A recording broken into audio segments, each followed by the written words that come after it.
So ayon nga po mga idol sa mga Japanese boxing site, na-reveal nila mga boss na posible bitawan na daw ni Naoya Inoue ang kanyang IBF Super Bantamweight title. Hindi na daw kaya pa depensahan ni Inoue ang kanyang IBF title, kaya posibleng ibabakante niya na ito. Sa mga hindi po kasi nakakala mga idol, ang IBF title po ang next na didepensahan ni Inoue. Kaya isang matalinong paraan talaga mga boss para kay Inoue na bitawan ng IBF title kaysa baklasin ito mismo ng IBF. Mahigpit pa naman sila mga idol sa ganitong bagay. At ang hindi pagdepensa ni Inoue mga idol sa kanyang titulo para sa mga boxing fans, hudyat na rin daw ito mga boss na malapit na daw umakyat ng division si Inoue sa 126 pounds. Malamang lalaban lang ito ng isang beses pa sa 122. Kaya dahil dito mga boss, sa pagbakante ni Inoue sa kanyang IBF title, ang napabalitang IBF interim title fight sa pagitan ni Nishida at Sam Goodman, malaki ang tsansa na magiging IBF world title fight na. Isang magandang balita to mga boss. Posible kung sino ang manalo sa titulo, makakalaban ng ating mga pambato na si Jerwin Angcahas at Carl Hamis Martin.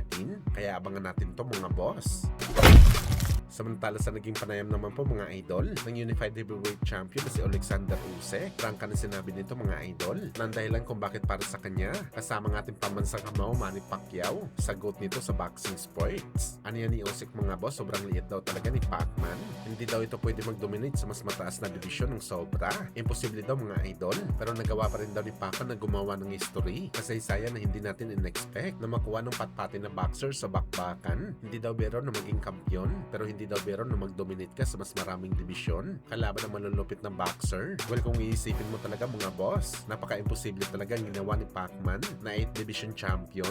Duda talaga tayo mga idol na kahit maglipas man siguro 1,000 taon sa mundo, wala pa rin makabreak sa ganitong record. Paano pa kaya mga idol kung hindi nag-skip si Manny Pacquiao sa junior bantamweight at bantamweight division?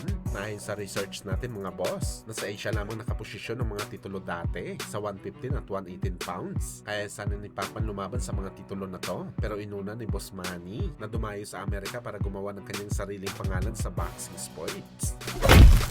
Sa kabilang banda naman mga idol, Mexican 2 Division Champion na si Luis Nery, sinabing ayaw daw nito patulan ang mga trash talk na sinabi ng Casimero Brothers sa social media. Para kay Nery mga boss, wala daw siya panahon para magbanatan sa bunganga kay Casimero. At sa halip daw mga idol, kamaon na lang daw nitong kakausap kay Casimero sa oras ng bakbakan nila sa June 6. Walang ibang target si Luis Nery mga boss, kundi ang patahimikin talaga si Casimero at kumuha ng panalo sa isang malupit na knockout. Grabe, hindi na pala si Alas mga idol ang merong maitim na balak sa bakbakan. Pati si Luis Nery ganun din ang iniisip mga boss. Ang pinagkaiba lang talaga dito, si Luis Nery ayaw mag-aksaya ng lakas sa pakikipag-trash talk kay Casimero. Gusto niya kamaon na lang daw nito ang gagawa ng paraan para patigilin si Cuadro Alas sa kanyang angas.